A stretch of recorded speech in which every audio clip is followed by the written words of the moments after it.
मुफ्ती मोहम्मद सईद का नाम उन नेताओं में लिया जाता है जिनके गृहमंत्री पद पर रहने के दौरान कश्मीर से कश्मीरी पंडितों का विस्थापन शुरू हुआ था। इसके अलावा उनकी एक बेटी के अपहरण के बाद पूरे देश में जैसे खलबली मच गई थी। देश आजाद होने के बाद से किसी भी मुस्लिम को गृहमंत्री नहीं बनाया गया, जिसके बाद कई बार इस पे सवाल भी उठाए गए कि ऐसा जानबूझकर किया जाता है। किसी भी मुस्लिम को कोई बड़ा पद नहीं दिया जाता है। जिसके बाद ये वो दौर था जब वीपी सिंह की अगुवाई वाली सरकार में मुफ्ती मोहम्मद सईद को देश का पहला मुस्लिम गृहमंत्री बनाया गया। इस पूरी घटना का जम्मू कश्मीर की राजनीति में दूरगामी प्रभाव पड़ा। 2 दिसंबर 1989 को राष्ट्रीय मोर्चे की सरकार बनी थी। सरकार बनने के महज 5 दिन के भीतर ही सईद की बेटी रूबिया का अपहरण हो गया, जिसके बाद पूरे राजनीतिक हलके में खलबली मच गई और उनकी बेटी को रिहा करने के एवज में 5 आतंकवादियों को छोड़ने की बात कही गई। जिसके बाद उन्होंने आतंकी संगठनों की बात मान ली और आतंकवादियों के बदले अपनी बेटी को छुड़ा लिया। यही वो दौर था जब घाटी में आतंकवाद ने सिर उठाना शुरू कर दिया था। साल 1990 में कश्मीरी पंडितों का विस्थापन शुरू हो गया।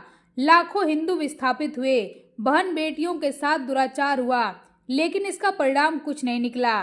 जबकि अपनी बेटी के अपहरण से सईद इतना ज्यादा डर गए थे कि कुख्यात आतंकवादियों को छोड़ने का आदेश दे दिया।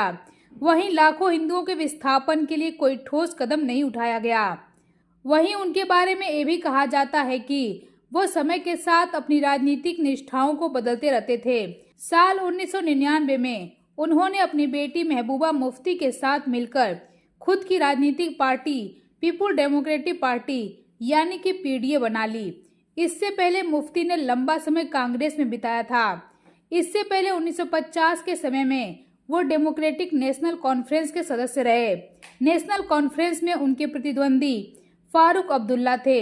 सईद ने अपनी पार्टी के गठन के 3 साल के भीतर ही कांग्रेस के समर्थन से प्रदेश में सरकार बनाई, जिसके बाद साल 2008 के विधानसभा चुनाव में उमर अब्दुल्ला की पार्टी जीती और पीडीए बुरी तरह से हार गई। राजनीति गलियारों में ये भी कहा जाता है कि महबूबा मुफ्ती ने अपने पिता के कार्यकाल के लिए बीजेपी को भी मनाया था। अनंतनाग जिले के बिजबिहाड़ा में 12 जनवरी 1936 को पैदा हुए सईद श्रीनगर के एसपी कॉलेज के बाद अलीगढ़ मुस्लिम यूनिवर्सिटी में पढ़े। यहाँ से उन्होंने कानून और अरब इतिहास की डिग्री हासिल की। सईद ने 1962 में अपने जन्म स्थान से डीएनसी की कमान में चुनाव जीता। साल 1967 में दोबारा यहीं से जीते।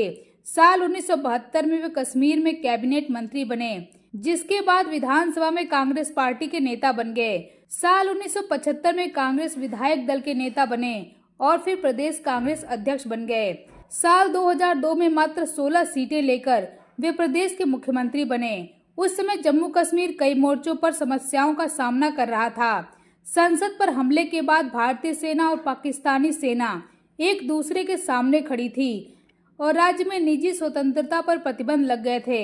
एक दूरदर्शी राजनीतिक और रणनीतिकार के रूप में देखे जाने वाले मुफ्ती ने बड़े सधे तरीके से राजनीतिक समीकरणों को संतुलित किया और न सिर्फ संतुलित किया बल्कि देखा जाए तो मुस्लिम तुष्टीकरण की राजनीति खेली। एक लंबा समय राजनीति में बिताने के बाद 7 जनवरी 2016 को 89 साल की उम्र में मुफ्ती मोहम्मद सईद का निधन हो गया। इस दौरान वह बीजेपी के साथ गठबंधन करके करीब 9 महीने से जम्मू कश्मीर की सरकार चला रहे थे।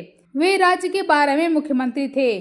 जम्मू कश्मीर के अलावा केंद्र की सियासत में भी सईद का नाम लिया जाता है। उन्हें एक मृदुभाषी और सौम्य नेता के रूप में देखा जाता था। लेकिन साल 1990 कश्मीर से हिंदुओं के पलायन को लोग आज भी सईद से जोड़कर देखते हैं, क्योंकि 1990 की कश्मीर में इतना बड़ा नरसंहार हुआ और ना तो कांग्रेस ने इसके लिए कोई ठोस कदम उठाया और ना ही सईद ने। लाखों हिंदू विस्थापित हुए। आज कश्मीर में हिंदू माइनॉरिटी बन गया, लेकिन फिर भी हिंदुओं के लिए एक शब्द नहीं। आए दिन हिंदुओं का नरसंहार हो रहा है, लेकिन राजनीति की रोटियां अच्छे से पकाई जा रही हैं। इतिहास हो या फिर वर्तमान, हर बार देखा जाए तो इन सब में सिर्फ हिंदुओं का ही नरसंहार हुआ है।